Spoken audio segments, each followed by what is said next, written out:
Oh, playing a Betty Davis movie in the background. Betty Davis and Miriam Hopkins. They made a few movies together.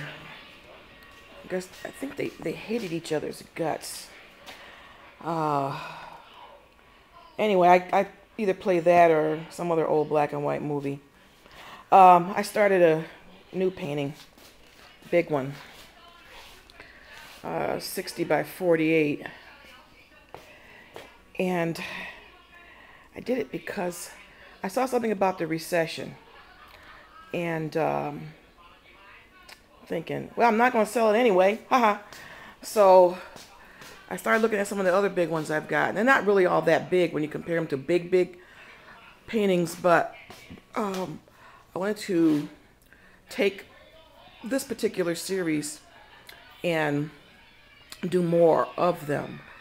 And this is the Bright Stars at Night series of abstractions, usually starting from a central point that's very explosive, and then it's blows up.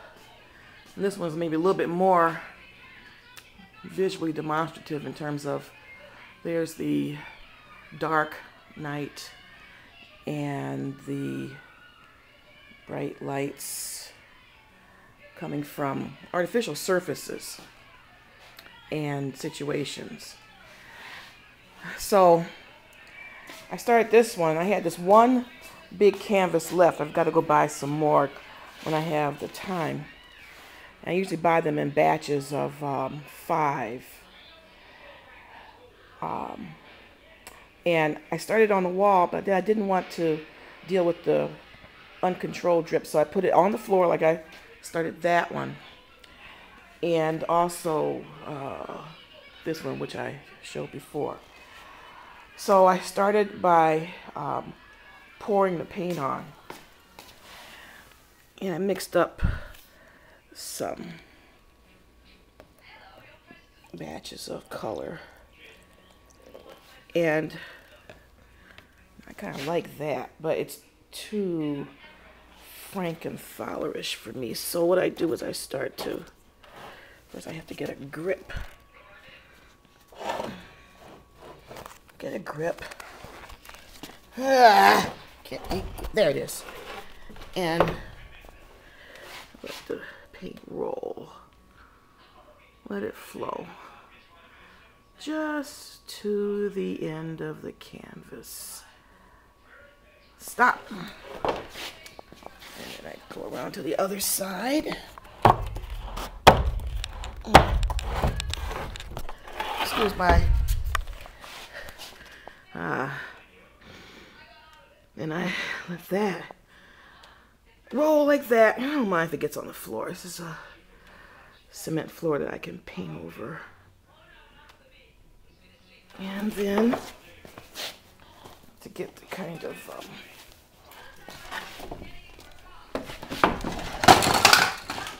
accidents happen.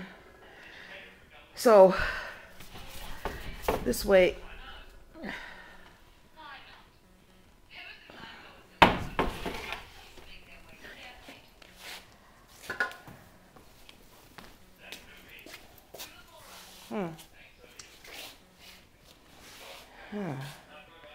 I really needed to do that because I was sitting here thinking that these works were getting way too contrived and too much control. So knowing me, I always go to the opposite. And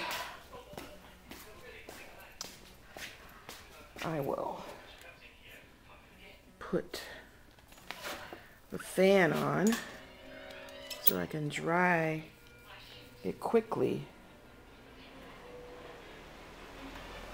There. That's good. Now I've got all these spilled drops on the floor. because I don't want to waste the paint. I'm putting paper down to sop it up.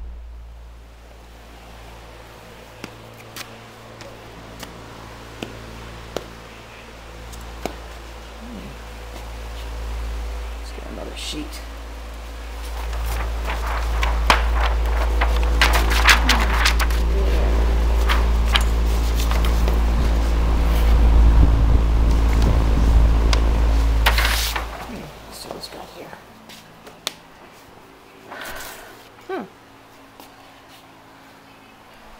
Rorschach starts.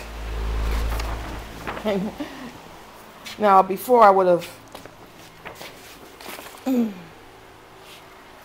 just taken a mop to wipe it up, but this semester in the abstract painting class, one student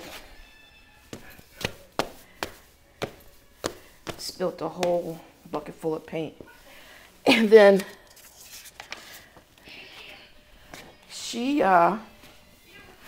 took paper and sopped them up and used those as the start of new pieces. So I said, wonderful. Let's pour a little bit more here. Now, whoops. Look at that. That's really nice. Pour it, let it flow. Now, this is my way of getting rid of the white of the canvas in one fell swoop. And I keep doing this until canvas is completely covered.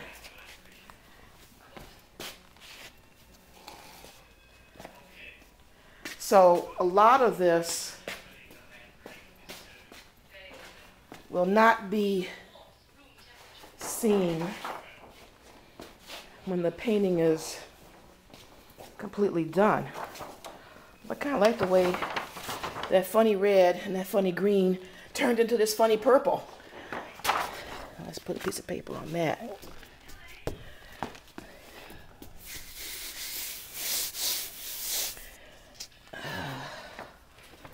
Pull this up. Put this over here. Lay it flat. Now there are some encaustic sites that do encaustic like that, and they say you can make a painting that looks like a landscape, and it really bugs me. This is just a way to start. Okay, so that's the start, and I gotta show you though. In this painting here, you can see some of those stripes that survived, but not much. So now we're going to stop.